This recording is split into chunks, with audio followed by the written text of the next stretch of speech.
Hey, this is a really interesting question here from Tim Prangley. Yep. So USC playing Utah, what's the benefit of doing it twice? How did it work out for Alabama this past season? A reference to, no divisions in the conference championship game and they're therefore having rematches between teams that would normally play each other in the regular season. Well, let me address the how did it work out for Alabama? Alabama would be national champion if Jameson Williams didn't get hurt against Georgia. And Alabama won the SEC championship, and Alabama was playing in the national championship game. That's pretty good in my book. And if you were to tell a USC fan right now that we'll be in the national championship game, if that's the cost of playing Utah twice, hey, we'll take it. We'll sign on the dotted line if you have a contract offer for us. So how did it work out for Alabama? Not too badly. And really, it was injuries more than Georgia, which decided that game. I mean, not that Georgia didn't earn it, not that Stetson Bennett didn't earn it, not that the Bulldogs didn't deserve it for all their hard work and how they took control of that game in the second half. But, Alabama was in control of that game in the first 15, 20 minutes. And, forces beyond the Tide's control certainly shifted the tide. That doesn't take anything away from Georgia, but Alabama was not dominated from start to finish. Let's just put it that way in the title game. Alabama had its chances, had its opportunities.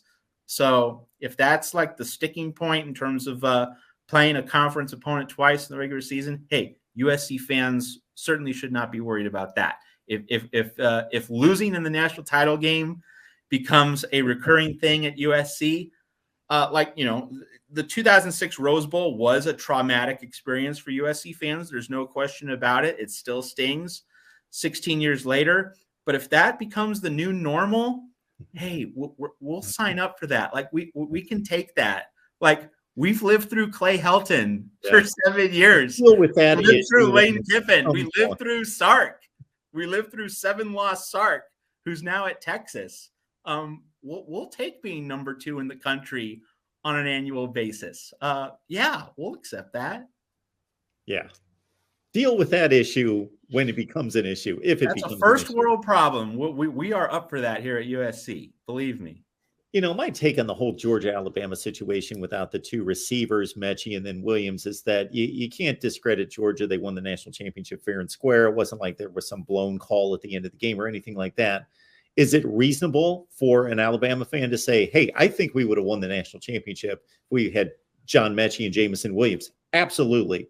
I have no issue with an Alabama fan saying that. I do have an issue with, I've had Alabama fans come on and say, that it's a foregone conclusion. It would have happened. Well, we don't know. We don't know. I have no issue with you saying you believe that it would have happened, but you can't say give us a national championship because we would have won it. Injuries are part of the sport. Injuries are part of the sport. We're seeing this in the NBA with Ja Morant against the Golden State Warriors. We know it's a big influencer of the outcome, but that doesn't mean the other team doesn't deserve it. I mean, it's that simple. I hope we know how to talk about injuries in sports, at least at that fundamental level. Tim, I think the end result's pretty much the same, but he's talking about a regular season game and then a Pac-12 championship game. How does that serve USC if they've got to run into Utah twice? Well, one way it serves them is just to get them into the championship game if they are the 2 seed in the conference and also the 2 seed in their division. They're out. Yeah. So Tim, okay. So tackling it from that vantage point, I mean, Georgia and Alabama played twice last year, once in the regular season, once in the SEC championship game, and then once in the national championship game. They didn't play in the 12-game regular season. That was the year before. They met in Tuscaloosa in the regular season, but not last year. So that's why I responded to your question with a postseason scenario. But to address your point, okay, you play in the normal 12-game regular season, and then as the second meeting in the conference championship game. Let's just address that through a 2022 lens. So let's say USC loses the regular season game in Salt Lake City. Well, if you have a divisionless format, USC can still make the title game, and then you get the revenge opportunity against Utah. And usually, getting the second bite at the apple, the second chance to beat a specific opponent, that second time is usually going to go better than the first time. And, we saw this with Georgia and Alabama last year, even though they didn't meet in the actual regular season. So like USC would welcome the chance to get revenge if it loses in Salt Lake City in mid-October. But then let's flip the scenario. Let's say USC wins in Salt Lake City and then has to play Utah again in the conference championship game. Well, what does that mean? It means if USC beats Utah a second time, it's not going to be easy, but you're playing Utah. You're not playing, let's say, a 4-loss Oregon team. You're not playing a 4-loss Washington team. You're playing potentially 11-1 Utah, with Utah's only loss being to USC. So if you beat Utah a second time, what does that mean? It means you get playoff leverage if it's a close debate, if it's a close call. So the benefit of sweeping Utah, playoff leverage. The benefit of getting a second chance at Utah after losing in the regular season, if you're going to map out that particular avenue, then you get a better chance of winning that revenge match and getting the Pac-12 championship. And if you don't make the playoff, you make the Rose Bowl, which, USC has made just one Rose Bowl in the past 13 years. Hey, if USC makes the Rose Bowl this year, if you're to tell me, hey, Matt, USC is going to be in the Rose Bowl, do you take that deal no matter what else is going on? Yes. We've been away for so long. This has no longer been the USC standard since Pete Carroll left. Yes, we'll take the Rose Bowl happily, gleefully, and then we can build to 2023 and 2024. A Rose Bowl would certainly lift recruiting. It would lift all the things that Lincoln Riley is trying to restore here at USC. Then in 2023, 2024, you get more depth. You get even better recruiting than what we've already had, which has been substantial. And then you're at a level where you can win national championships. So, Tim, really, I think the benefits completely outweigh the negatives and the possible pitfalls of this hypothetical. Your disagreement is noted, for the record. I think the scenarios change every year, and the situation for all teams and for all the scenarios that anybody can draw to say, hey, I want the conference championship to change this way, or I want the playoff to change that way. And the only thing that they're contemplating and thinking is such and such happened last year and I didn't like it, therefore we need to change it just based on that scenario.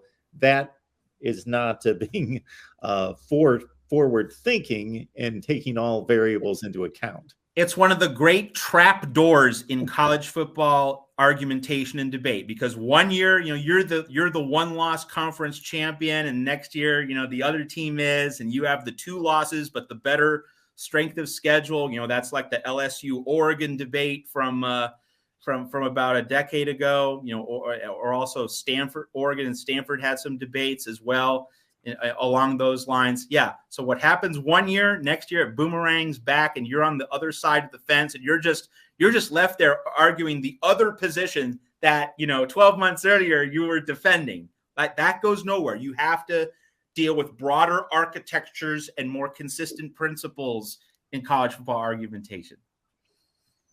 Yes. Could Utah and USC tie for the division championship and Utah win head-to-head, because they are playing at Salt Lake City, correct, this year? Yes, they are. It's in Salt Lake City. So could USC be left out because of that? Absolutely. And then you would want, as a USC fan, for that to be structured as one conference and not 2 divisions, so you get into the championship.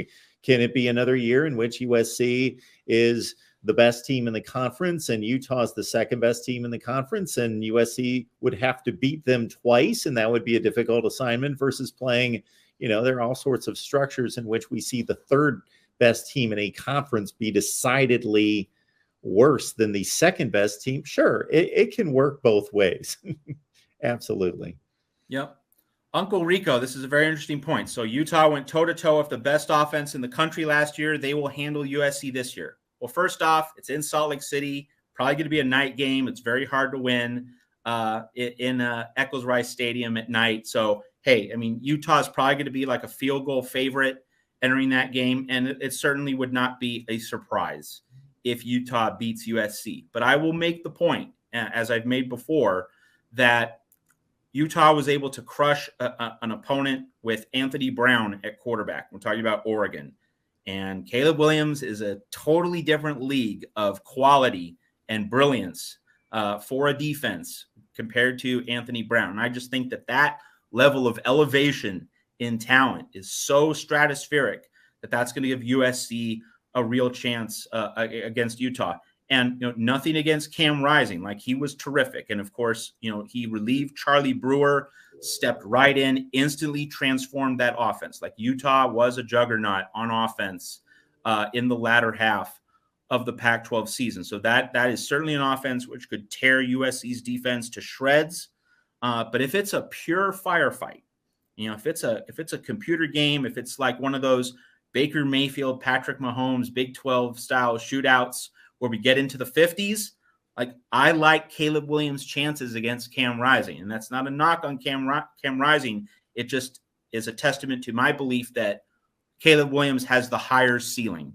Maybe Cam Rising has the higher floor, but the higher ceiling, Caleb Williams is the highest ceiling quarterback in the Pac-12. So that's the argument for USC, but Utah has a more established veteran team, defending Pac-12 champion, going to be at home. Like that is clearly the toughest Pac-12 game on USC's schedule. And if Notre Dame trips up, it's the toughest game on USC's schedule overall this coming season.